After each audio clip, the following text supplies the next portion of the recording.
Hello everyone and welcome to Disasterpiece Publishing House. I'm Dev Solovey. I am Cy Metz. This is a show about the good, bad, but mostly bad of weird internet literature. Dramatic readings included. Nailed it. Alright. So, today we've brought a piece that we're breaking from our format again. This is one that we're both familiar with, one that I'm very familiar with. I have casually read it once. Whereas I've read it several times because it is A, in my opinion, the funniest thing ever written on the internet, and B, a masterclass in building suspense in fiction. This guy is so good at it. So this is one of the few actually good ones we're going to read, and it is a customer review for Haribo sugar-free gummy bears. Now, if you're not familiar with the story behind this, Haribo sugar-free gummy bears have a chemical in that give certain people, not everybody, but some people, violent diarrhea. Just really violent shits. Violent like the Crusades. Yeah, violent like can actually kill people. Extremely violent. And so a while ago, I don't know who it was, but somebody discovered that the reviews for these products are absolutely hilarious. And there's a lot of very fun stories. You know, one guy who just is like a river of shit everywhere during his kids', school play or whatever. All sorts of stuff. But this one is my favorite. Do you have any comments you want to make before we jump in? Yeah, don't eat this shit. Yeah, don't eat them. Don't eat it. Never eat them. It got unlisted. It got unlisted from Amazon for a reason. Do not eat these things. They are poison. And I'm saying that as somebody who eats the gum out of trading card packs from the 80s. Don't fuck with this shit. All right. Hell holds no surprises for me anymore. Reviewed in the United States on May 2nd, 2016. This is a cautionary tale, and unlike most of the other reviews on this product, this is a true story. And oh yeah, that's right. That's another thing is once it became, people were aware that this was a phenomena, people were making like fake reviews just because they were funny to do. Yeah, so I should also make some content warnings. This one goes without saying, but some very visceral descriptions of shit, so just beware of that. And not the metaphorical shit we usually deal with. This is like this. Like, yeah, really. Feces. Yeah, if you get really wigged out by shit, maybe skip this episode, but also please don't, because it's very funny. A little bit of ableist language in here, but that's also just kind of the time, it's not bad. Yeah. Look, as people who could have that language directed at us, let's say, we think it's hilarious. Yeah. All right. I'll let you jump in. This is a cautionary tale, and unlike most of the other reviews on this product, this is a true story, and its authenticity can be qualified by a small news item that appeared in the Toronto Star's local news section during the month of April in 2013, much to my chagrin. I would consider myself a prudent man, not given to bouts of outspokenness or craving attention, and certainly not one to rock the boat. On any given day, I can be found reading a crime novel on a park bench in the middle of the city, soaking in the opulence of nature while nibbling on my tuna fish sandwiches and fending off the voracious gulls and squirrels that threaten to spoil me in my repose. This is me, law-abiding and introspective. Which is why it came as a shock to me to find myself incarcerated because of the Devil's Confectionery, Satan's Sweetmeat, Lucifer's Lozenges, the horror that is known as Haribo sugar-free gummy bears. Satan's Sweetmeat. There's just so much to love about the tone of this so far. There is. I'll set the scene. It was late winter, early spring in Toronto, and the city had just been digging itself out from a late-season snowstorm. I was heading to Pearson International Airport for a red-eye flight to Amsterdam in order to give a Dutch arm of our company some training on the new software that had been installed. I'm deliberately being vague to prevent my place of work from being linked in any way to the incident that occurred. I had just finished packing, checking the time, and found I was running late. My flight was at 7:10 p.m. and it was now almost 5 p.m. Cursing softly, I ran out to the car and threw my bags in the trunk, hitting the gas a little harder than usual in my haste to make it to the long-term parking lot as soon as possible. Luckily, traffic was light on the 401, and I made it to the airport in record time, but knew that my chances of making the flight were still at risk if I didn't use my time wisely. I hadn't eaten since lunch, and I was feeling a bit hungry, my stomach rumbling loudly in protestation, which caused me to look around the other travelers rushing past me in the busy terminal, mortified that my bodily noises might be heard by others. I briskly checked my watch and decided that I had had enough time to grab a quick snack before going through the baggage check and security, and would get something more substantial once I was checked through security.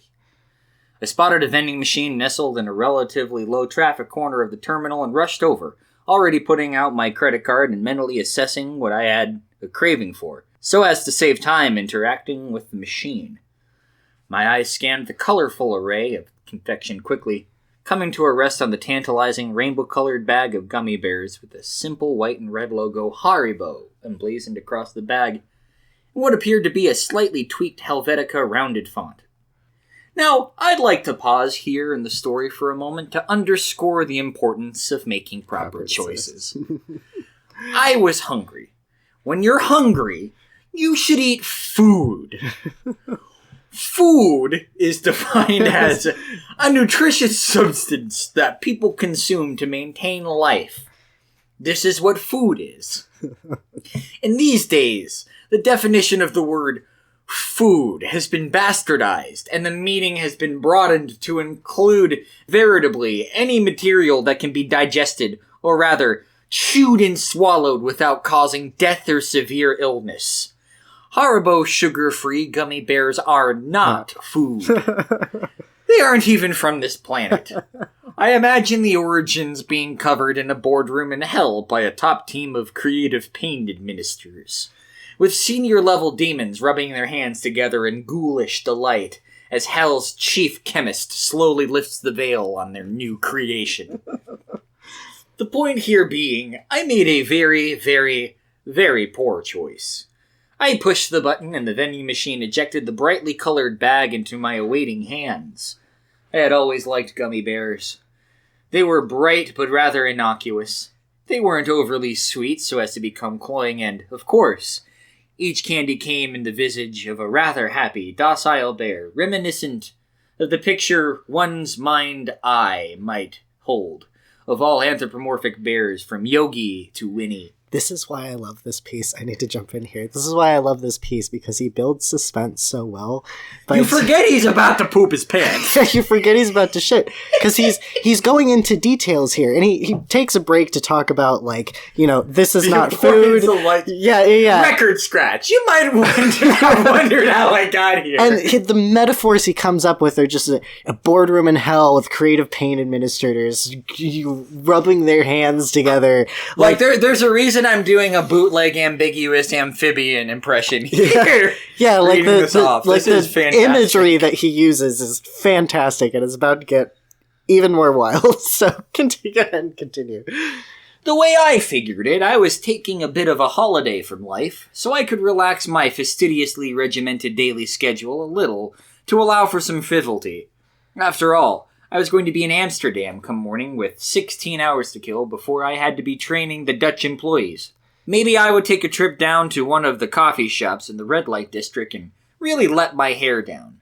No, I wouldn't do that. I would see the area of the city from the bus as I went to the hotel where I would eat at the hotel restaurant and drink sparkling water. So, I'd better enjoy the gummy bears. My one extravagance to commemorate my break from routine. I joined the queue in the KLM line, which was mercifully short, most likely because all of the passengers for my flight had already been checked through as the flight was scheduled to depart in an hour. I checked my watch again, frowned, and absent-mindedly opened the bag of Haribo sugar-free gummy bears, and began to munch on them as the line slowly advanced. To be fair, they tasted fine, just like every other manufacturer's brand of colorful candy, and they were sugar-free to boot. This is what made the whole incident that followed so baffling. If they tasted off or different, I most likely wouldn't have continued to shovel them into my mouth absent-mindedly while daydreaming about what I would order to eat from the room service in my hotel in Amsterdam. Oh boy, Just the mental image of this alone with the looming sword of Dookie hanging over his head. No, literally, that's what I'm saying. Like, that's why he's so good at building suspense, because you know where it's going. I know this diarrhea is violent. I know. But, like, this is setting up a World War I trench warfare level of violent diarrhea. The suspense is so good. Like, it's genuinely one of the greatest short stories I've ever read in my life. As I gave the attendant my e-ticket and she weighed my bags, the first of the pains began in my stomach. I thought nothing of it at first, chalking it up to the fact that I needed something more substantial than gummy worms to tackle my hunger. But over the course of the next 5 minutes, the shooting pain began to come in more rapid succession. At this point, I had my boarding pass printed and rubbing my stomach a little. I proceeded to security. I briefly entertained the thought of trying to find a restroom before going through security. But at that point, my discomfort was manageable, and I didn't think it was going to get any worse. Certainly not within the amount of time it would take to clear security. Oh, no! Again, it's been some years since I've read this, so I know. I'm reliving this for the first time all over again. I joined the line and started fishing for my passport to present to the agent checking tickets. I felt a thin sheet of sweat break out on my forehead and underarms. My features flushed for a moment as a wave of heat washed over me. I didn't pay it much heed, as going through security always caused me great anxiety, and I chalked it up to pre-flight jitters. It was only as I stood face to face with the agent and handed her my passport and ticket that I had a glimpse of the agony that was about to begin. It felt like time rippled for a moment, as if my consciousness buckled, so intense was the pain that fired through my bowels. I grimaced spastically and emitted a low moan, and felt myself take an involuntary step sideways. Stars shot through my head briefly, and my vision blurred and then snapped back into focus. The agent was staring at me with slight consternation and asked me if I was all right. I pulled myself together, stood up straight, and declared that I was fine, mortified that I had a lapse of decorum, not only in public, but at the security clearance in an airport. And it only gets worse. As I fumbled off my belt to go through the metal detector, the pain in my stomach increased, and I practically had to sit on the floor to take my shoes off, terrified of what would happen if I bent at the middle to do it. It was becoming increasingly more evident to me that this wasn't just a stomach ache. No, this was something much worse. As a child, I had a bout of diarrhea after a trip to Mexico with my family. I remember the feeling of nausea that wept through me before my child self had surrendered to the gas pains, and parked myself on the toilet for an hour, shitting until I felt like I didn't have any bones left. Oh, fuck, that's relatable. Yeah. And that was how I was feeling now, with several key differences. The pain was worse. The sense of an impending bowel movement was so formidable, it gave me temporary amnesia. And it took all of my willpower, all of it, to clench my butt cheeks together to prevent my sphincter from exploding. Saya's banging their head on the tables. I know that picked up on the mic. I know it did, and that's why I did it. Yeah, that's fair.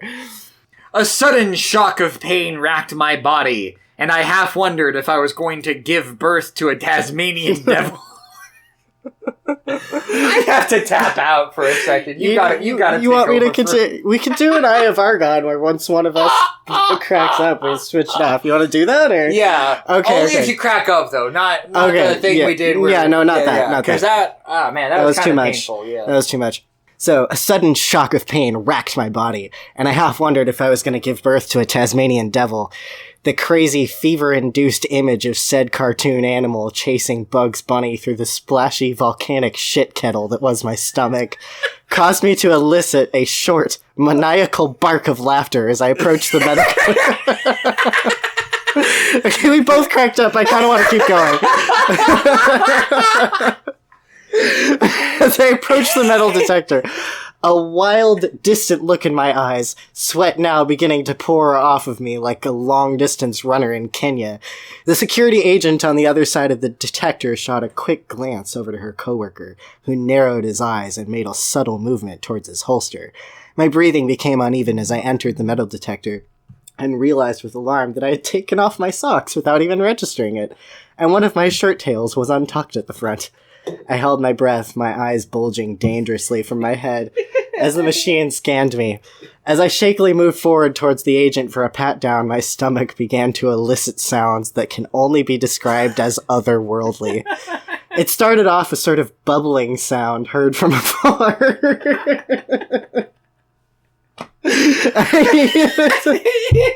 Like the war hordes of an impending invading army.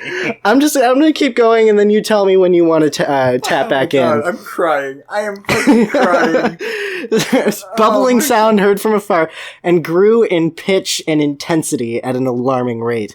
My jaw dropped in shock as what I can only describe as the sound of an agonized wailing alley cat in heat with a persistent Doppler effect added to its voice, emitted from some nether region of my intestines. The officer's eyes widened in alarm, and she kept her eyes glued to my stomach as she thoroughly patted me down. As she reached my shins, I felt my innards suddenly expand and plummet towards my rectum. With cat-like reflexes, I squeezed my sphincter shut with what seemed like nanoseconds to spare, and I knew that if I didn't get to the bathroom immediately, I would shit myself. I kind of want to read the next one. Go ahead. I've been staring at this paragraph this entire time. Okay. With a Herculean effort and all of the strength that I could muster, I forced my butt cheeks together, knowing that one false move would open the floodgates. I began to walk like a duck, trying to remain as inconspicuous as possible. Not even caring now what other people were seeing in front of them. A disheveled, barefoot 40-year-old businessman, red-faced...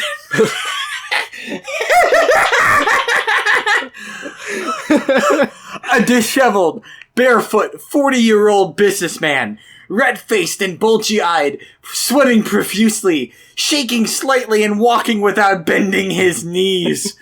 With single-minded intensity, I grabbed my carry-on, shoes and socks from out the plastic tub that had passed the X-ray inspection, and without putting anything back on, I turned on my heels with the intention of finding the nearest restroom and slowly dying there, one squirt at a time. But that's not what happened. You tap it out? Okay. But that's not what happened. I turned to go and found myself staring at 3 armed agents who stopped me and asked if I would follow them. Why? What's the matter? I stammered, wincing slightly as the act of speech seemed to strain the tenuous and extremely fragile truce I had negotiated between my bowels and the tempest that raged within. I have to go to the bathroom right now, I pleaded. Just follow us, please, they said, leaving no room for argument. The other travelers clearing the security check stared with curiosity and revulsion at the spectacle unfolding before them, whispering amongst themselves and hurrying to pack up their belongings and get as far away from me as possible, no doubt assuming that the airport had nabbed some sort of domestic terrorist. If I hadn't been feverishly trying to hold back the eruption of Mount Vesuvius, I likely would have died of shame. With each step I took towards the room that they ushered me into, I felt that my legs would give way. I marveled at how strong the human will could be. Marveled at what was essentially patching a hole in the Hoover Dam with bubblegum could actually be sustained indefinitely. Maybe I would make it through this ordeal after all. The room they brought me into was an examination room. I had pretty Icarus, as he flies closer to the sun. Yeah, I had pretty much stopped registering details of my environment as my consciousness closed off all but the absolutely necessary functions, breathing, ability to walk. But I snapped back to reality when I heard the snap of rubber. The slow dawning of realization poked through my agony and stoic resolve as I turned to face the agent donning rubber gloves. Sir, we are going to perform a cavity search on you.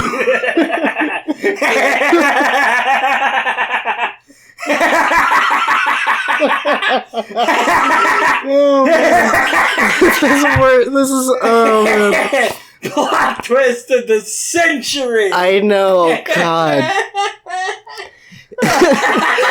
It's like... It's like the premise of a comedy sketch. You can't make this shit up. Like... Fucking Trevor Moore pulling the glove down! Yeah. Sir. We are going to perform a cavity search on you. A young, fresh-faced agent stated in a firm but emotionless voice. His short-cropped blonde hair was immaculate, and for a crazy moment I wondered if he was an actor, and this was all some sort of elaborate practical joke done to amuse bored kids watching YouTube. He must have taken my tortured silence for resistance, because he looked at me sharply and said, "Lower your pants and underwear, please, and face the desk." Panic started to grip me in its icy grasp, and the sudden adrenaline threatened to destroy my sphincter's bulwarks and rend my anus in two. Alright, this is a fair tap out. Okay. Alright. I inhaled sharply, and with a pained gasp, I doubled up my efforts to clench my cheeks together. "Sir, please," I begged, deferring to this kid in an act of desperation. "I have to go to the bathroom. You could follow me into the stall if you need to, but I had some bad Haribo sugar-free gummy bears, and now I feel like..." But they had stopped listening and smirked at each other. Two of the other agents, a tall, dark-haired female and a shorter, balding fat man, looked away from me, and I could see them shaking a little as they stifled their laughs. "Sir, face the wall, put your hands on the desk, and spread your cheeks," the young agent stated. Sorry, I caught a glimpse of the future reading that in my mind's eye. He builds suspense in the best way possible in this specific moment. This is a fair tap out. Okay. "Sir, face the wall, put your hands on the desk, and spread your cheeks," the young agent stated, a lopsided grin forming on his face.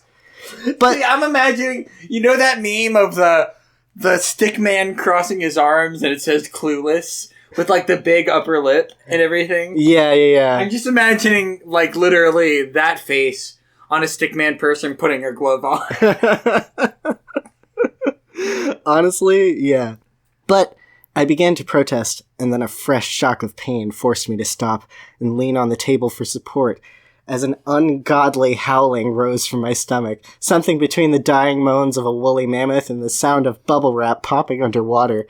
I exhaled shakily, and my focus began to narrow as I rallied for the final battle. Shaking uncontrollably, and sweat literally raining down onto the tabletop in front of me, I turned to face the wall and heard a meek, childlike voice pleading from somewhere in the room. "Please," it said, and then again, "Please." From somewhere within me, my mind recognized that this sound had issued from me, although my consciousness had now begun to separate from my body, and I held my breath and prayed to God for strength. Okay, I cracked up. I gotta tap out. It's your go. This is the hardest thing. Dude, this is the hardest thing to read on the show so far. This one, really? This is okay. I just think poop jokes are really funny. They are. They're objectively funny, and that's why this is great. You want me to keep going, or do you want to... Please. I need a moment.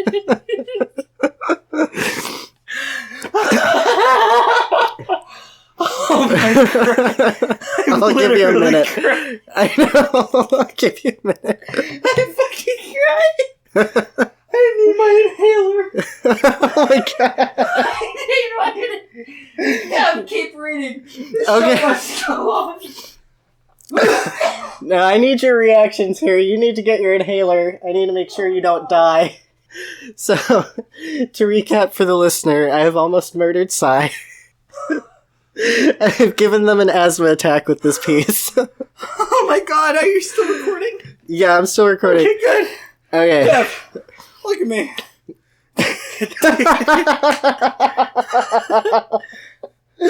I mean, shit, I got tears in my eyes, too. Oh, man. I need to breathe. Alright, I'll give you another minute to... Oh. Yeah, vamp. It's showbiz time, kid. Okay, well, I can just describe kind of what's happening to Sai right now, which is they now have their inhaler in hand, so at least they can breathe again. Except they're covering their face with a pillow, which kind of defeats the purpose. I've killed you. Hey, it's me, Sai's ghost. I've come back to finish the episode, but the body looks like shit from here, I'll tell you that much. Oh my god, alright. He probably has some heroin or something up there that opened up. The female guard said as a part of me that hasn't escaped into the ether yet acknowledged that she was probably behind me to my left. Probably high as a kite. Look at him, she said. The shorter guard agreed with a snort. Off to my... this is so hard. I'm sorry. My vision is still obscured by tears. I'll just keep reading until you're ready, okay? Okay. If you keep reading, I might never be ready, though. Okay, fair enough. Okay. Whew. Okay. I can do this. I believe in me, which means I can do this. Spread your cheeks, the young agent said. His voice directly behind me and lower than the other two. And bend over. Please God, please God, please God, please God, please God, I whispered in a desperate, maniacal mantra, not even aware of my surroundings anymore. I felt like I was lost in an opium fog with the half-snatched images and sounds filtering through to create a nonsensical version of reality. Kind of like me trying to read this right now, actually. Another volley of pain tore through me, and I involuntarily leaned forward over the desk. My focus completely narrowed now to a spot on the wall 2 feet in front of me. A curious imperfection in what seemed to be a whitewashed stone wall. It was a dark blotch about 5 millimeters long and shaped like a smiling bear. A yellow dancing bear. No, a green bear. No, red. It was all the colors of the rainbow. My God, it was beautiful. It just took something as simple as a slight breeze to trigger Armageddon. That's all. No trumpets, no fanfare, no fire raining from the heavens, no dogs and cats living together in harmony, no finger on the button, no prophet to predict it, no nothing. As I stared at the rainbow bear smiling and dancing in front of me, my mouth agape, drooling, eyes glazed and bloodshot, face coated in a sheen of sweat, I heard the softest sound. An exhalation from the young agent behind me. And then, at the same instant, the warm air of his breath feather across my butt cheeks. For just a moment, maybe less. Maybe a split second, even a nanosecond. I felt the presence of God there with me in that room. I'm gonna tap you out. I'm gonna call you on that one.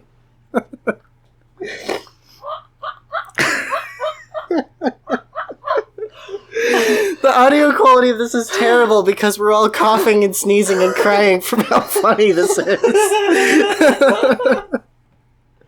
Oh my God. Even a nanosecond, I felt the presence of God there with me in that room. His neurons began to misfire at a blinding rate. Nerve endings bristled and muscles twitched reflexively. I stood on the brink with one foot hovering over the edge, and then without taking a step, I found myself plummeting. Whoa! Holy shit, what a line! What a line! I know, great prose, right?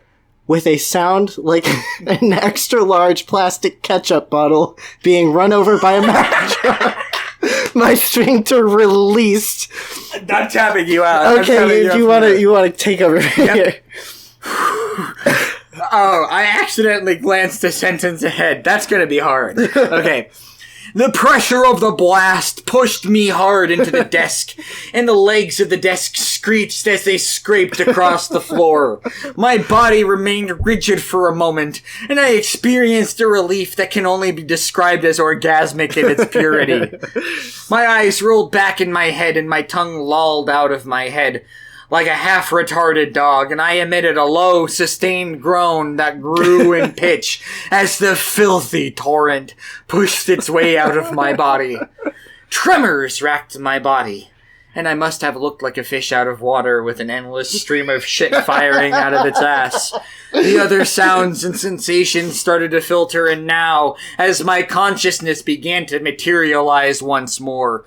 The muffled scream of a dungeon filled with prisoners near death radiated from my stomach, the rushing sound of liters of liquid trying to escape through an aperture too small to accommodate it all at the same time, the omnipresent sound of chunky liquid spattering against a hard surface with great force, the high-pitched screaming of a woman's voice calling out to God, another voice sobbing uncontrollably, imploring to make it stop, and my own ecstatic monotone wail. When my ordeal had eventually run its course, I was left panting for breath and wobbly-legged, half crying, half laughing with relief, barely lucid and feeling as if I had birthed an elephant.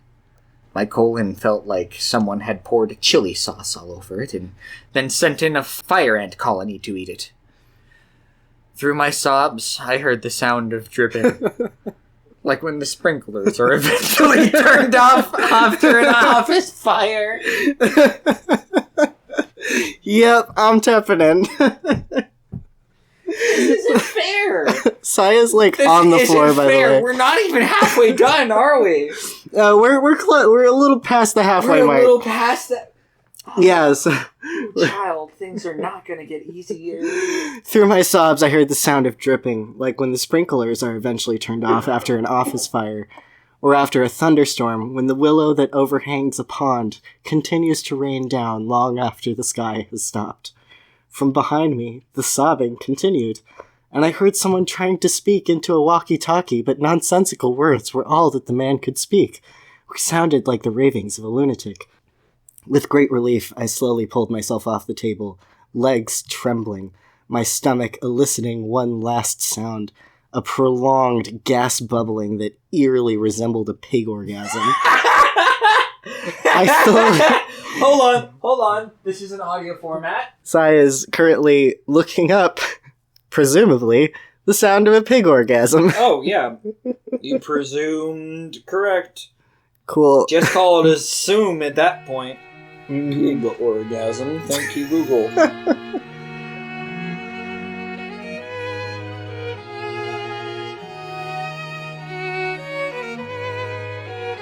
No. Yeah. Okay. Well, I guess I just watched about 30 seconds worth of pig fucking for no reason. And I think we have to leave this in. Yep. Which is the worst part about it all.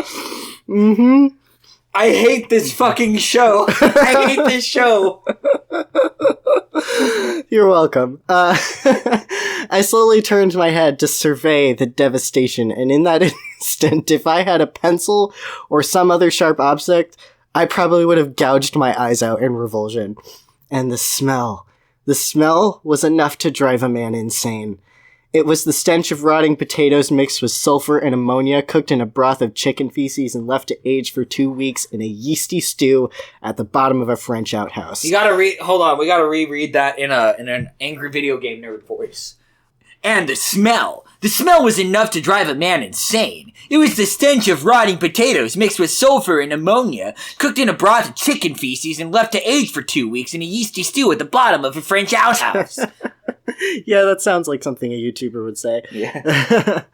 After half a whiff of this ghoulish brine, I immediately stopped breathing through my nose, but the taste was to remain at the back of my throat for months to come. The young agent had taken the brunt of the foul witch's brew, and at first, I couldn't process what I was seeing.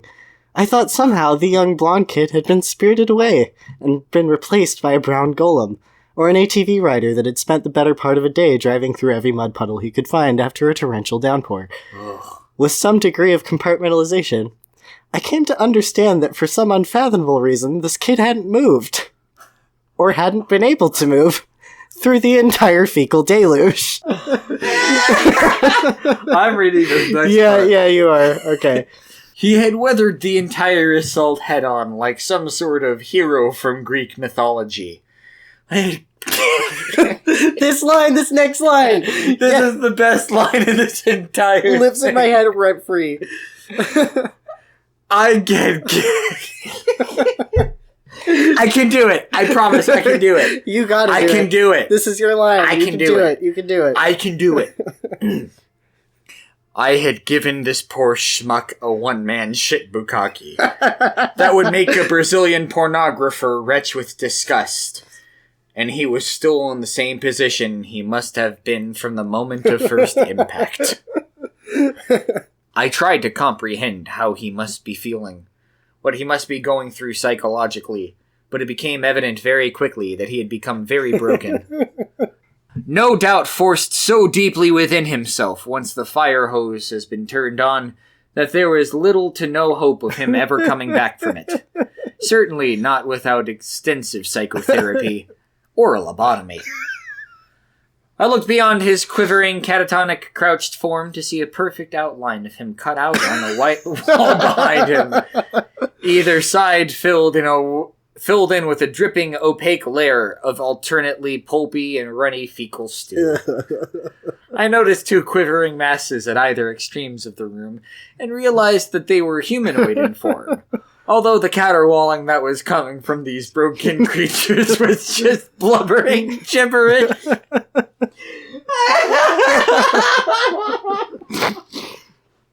And this was the tableau that was burnt into my mind's eye for eternity. Needless to say, I missed my flight. In fact, the next week is a blur. I have vague recollections of an army of hazmat-clad figures looming through the brown landscape of the soiled room, the slopping sounds of their rubber boots squelching in puddles of fetid detritus, uncontrollable wailing and animal-like sounds issuing from the mouths of creatures that had been traumatized beyond their capacity for being put back together. Saya's on the floor again. I think I've broken Sai as well. I don't even remember where it was. I'm dead! You've killed me! Hi, it's Sai's ghost's ghost! Sai's ghost is dead! I'm here to help finish the rest of the episode. Incredible. Traumatized beyond their capacity for being put back together. The complete loss of sensation from my waist down as I was rolled through the room on a waterproof gurney, its wheels struggling to surf on top of the shit-soaked floor. I spent a week or so in the hospital enclosed in a well-ventilated, sealed room, with suited doctor coming in on the hour to monitor my vital signs as they tried to rehydrate my body. I had apparently expelled every available drop of water from my body that was possible to sustain life without for a short period of time. All of my clothes were incinerated in the hospital's crematorium, and the soiled bag of Haribo sugar-free gummy bears was never recovered. Oh, that's the worst sentence! Yeah. That's like it's still out there somewhere. Yeah. This is my story. It is inconceivable to think that this kind of product can be sold legally and be misrepresented as food. I was lucky. I survived. But as for the families of the survivors and the survivors themselves, they will forever live with the trauma of the events that took place at Pearson International Airport on that snowy day in April 2013. 27,000 people found this helpful. Okay, it says that there's an amount of follow-up you can do to verify this. Mm-hmm. Let's do it. You want to find that article? Because I didn't look into it. I didn't feel the need to, but we can't. It's the Toronto Star, he said, right? Yeah, Toronto Star Gummy Bear. So, April 6, 2013, Pearson flight delay caused by security breach. Travelers at Toronto's Pearson International Airport were caught in a handful of flight delays Saturday morning as police investigated a possible security breach. Said it may have been a potential weapon, possibly a knife of some kind. It happened at the screening point. They had an alarm and had to shut down the U.S.-bound area. A questionable object had made it through in someone's carry-on baggage, but it had been seized on the plane. This is a lie, yeah. Yeah.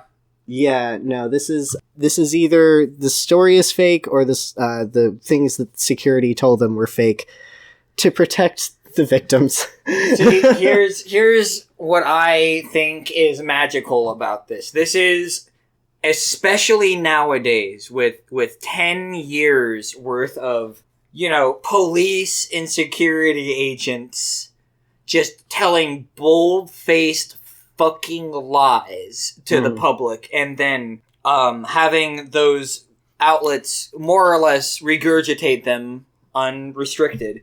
This amazing story about shitting your pants because gummy bears is a perfect example of Poe's Law, where it is equally conceivable to me that this guy just had massive diarrhea on TSA, and they were too embarrassed to admit it, and the truth was told in a product review. As it is that a guy just saw this headline and used it as a jumping off point. See, I think that the review being true is the more likely one. Me too. Yeah, I think that because I can see how security would not want to be honest about that sort of thing, because they're cops and they have fragile egos, so it's going to make them look bad. But also there were some victims involved in this, and this poor guy, if they mentioned his name to reporters, this poor guy who just shit his guts out on everyone, his name would be out there and people would know him as the gummy bear shit guy, But they're also the agency that decided to treat a guy like a terrorist instead of just letting him take a poop. Maybe I kind of don't care about what they have to say about terrorism. Yeah, I only care about the poor guy who was a victim of these gummy bears. I don't give a shit for these security guards. They deserved that flood. Yeah. They deserved, fucking hell. It's maybe the gummy bears were God's divine instrument to punish them for all the racial profiling that they were doing. Broken creatures. I love you describe them as broken creatures. The phrase... the nonsensical babbling. Caterwauling. No, it was the caterwauling that was coming from these broken creatures was just blubbering gibberish. That's my favorite line. Yeah, honestly, the phrase "one man shit bukkake" lives in my head rant free. That one's good. Yeah, this guy, again, this is one of the best works of prose on the internet. It's weird that it's an Amazon review, but he builds suspense incredibly. He has a great knack for imagery and metaphor. You can learn so much from this. It really is a work of art, and that's why I love this piece so much. How do you feel? Oh, I feel like my soul just took a bath. Oh. I feel ready to fight climate change. I'm ready to take back the means of production from the working class. I feel like I have purpose again. Life has meaning. Life has meaning, and it is to tell as many people as possible about this incredible review. Well, now you can send it to everyone you know. Yep. Truly wonderful. Anyway, that much like the gummy bears squeezed every ounce of liquid out of this poor man, this review has squeezed every ounce of life energy for me. So I think this is a good place to wrap up. This is a good place to wrap up. All right. Well, thank you for listening. If you like the show, please subscribe, leave a like, leave a comment, hit the notification bell, or if you're on a different platform, leave a review. As always, go ahead. Our theme music is done by Aria at 2glitch on Twitter. Go ahead and check her out. Yep, you can also find links to our socials below, as well as my Patreon. Please follow if you want early access to episodes, or way ahead on Patreon, so you can binge a whole bunch of them. And I think my call to action this week is everybody should go and follow LeBron James on Twitter. Yep. All right, and thanks again. We'll see you next time. Don't forget, don't read where you shit. Especially if you've been eating Haribo gummy bears. Take it easy, everybody.